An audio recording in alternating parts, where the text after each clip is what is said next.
A-10 Thunderbolt II tiba di Indonesia.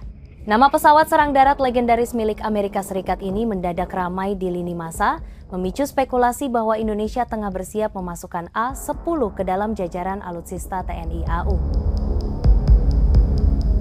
Namun, sebelum kesimpulan itu melaju terlalu jauh, satu hal perlu ditegaskan, isu ini tidak berdiri di atas keputusan resmi. Di tingkat global, A-4 Thunderbolt II memang sedang berada di ujung masa pengabdiannya. Angkatan Udara Amerika Serikat secara bertahap memensiunkan pesawat ini, seiring perubahan karakter peperangan udara modern. Sejumlah unit A-10 masuk ke skema surplus militer, dan dalam laporan internasional disebutkan ada satu negara yang menyatakan ketertarikan terhadap A-10 bekas pakai. Negara tersebut tidak disebutkan namanya, dan yang pasti, bukan Indonesia. Sampai hari ini, tidak ada pengumuman resmi dari pemerintah Indonesia terkait pembelian A-10 Thunderbolt II, baik dalam kondisi baru maupun bekas. Tidak ada kontrak yang diumumkan, tidak ada pernyataan dari TNI Angkatan Udara. Tidak ada sinyal kebijakan dari Kementerian Pertahanan. Yang beredar luas di ruang digital hanyalah spekulasi, potongan diskusi, dan asumsi yang berkembang tanpa konfirmasi negara. Jika ditarik ke konteks strategis, hal ini menjadi masuk akal.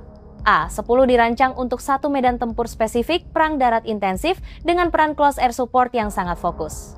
Pesawat ini efektif dalam konflik frontal berbasis daratan, terbang rendah, dan mengandalkan daya tahan serta senjata kanon berat. Indonesia menghadapi situasi yang berbeda. Sebagai negara kepulauan, kebutuhan pertahanan udaranya menuntut fleksibilitas tinggi, kemampuan multirole, jangkauan luas, serta keunggulan udara sebagai alat pencegah. Fokusnya bukan pada satu jenis misi darat, melainkan spektrum operasi yang luas udara, laut, dan kawasan perbatasan. Karena itu, pesawat serang darat khusus seperti A-10 tidak berada dalam prioritas utama TNI AU saat ini. Ramainya isu A-10 lebih menunjukkan daya tarik simbolik pesawat legendaris, bukan perubahan arah kebijakan pertahanan Indonesia. Dan dalam urusan alutsista, keputusan strategis biasanya tidak datang dari isu viral, melainkan dari proses senyap, panjang, dan penuh perhitungan. Dalam pertahanan negara, yang paling keras terdengar belum tentu yang paling dekat dengan kenyataan. Penegasan itu semakin jelas jika melihat arah nyata pengadaan alutsista udara Indonesia saat ini. Indonesia memang sedang dan telah membeli jet tempur baru, namun semuanya berada pada kelas dan peran yang sama sekali berbeda dengan A-7 Thunderbolt II. Fokus TNI AU bukan pada pesawat serang darat khusus, melainkan pada jet tempur multirole modern yang mampu menjalankan berbagai misi sekaligus. Salah satu yang paling konkret adalah Rafale. Pemerintah Indonesia telah menandatangani kontrak pembelian jet tempur buatan Prancis tersebut dalam beberapa tahap. Pesawat ini dirancang untuk penguasaan udara, serangan presisi, patroli maritim, hingga interoperabilitas dengan kekuatan udara mitra strategis. Selain itu, Indonesia juga aktif menjajaki dan mengkaji opsi jet tempur lain untuk memperkuat postur pertahanan udara jangka menengah dan panjang.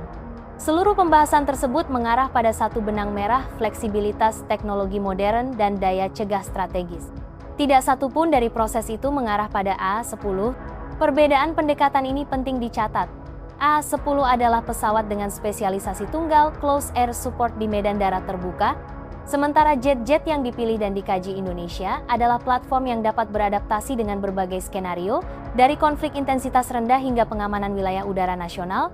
Dengan kata lain, jika Indonesia benar-benar mencari pesawat serang darat murni, arah kebijakannya akan terlihat sangat berbeda. Namun fakta di lapangan menunjukkan sebaliknya. Indonesia sedang membangun kekuatan udara yang lincah, modern, dan berorientasi pencegahan, bukan kekuatan pendukung perang darat statis. Karena itu, isu A-10 yang sempat mengemuka tidak mencerminkan arah kebijakan pengadaan TNI AU. Indonesia memang membeli jet tempur, bahkan secara serius dan bertahap, tetapi bukan A-10 dan bukan untuk peran yang diwakili A-10. Dalam pertahanan udara, yang menentukan bukan seberapa legendaris sebuah pesawat, melainkan seberapa relevan ia dengan medan, ancaman, dan strategi nasional. Dan di titik itulah, A-10 berhenti sebagai legenda, bukan sebagai kebutuhan Indonesia.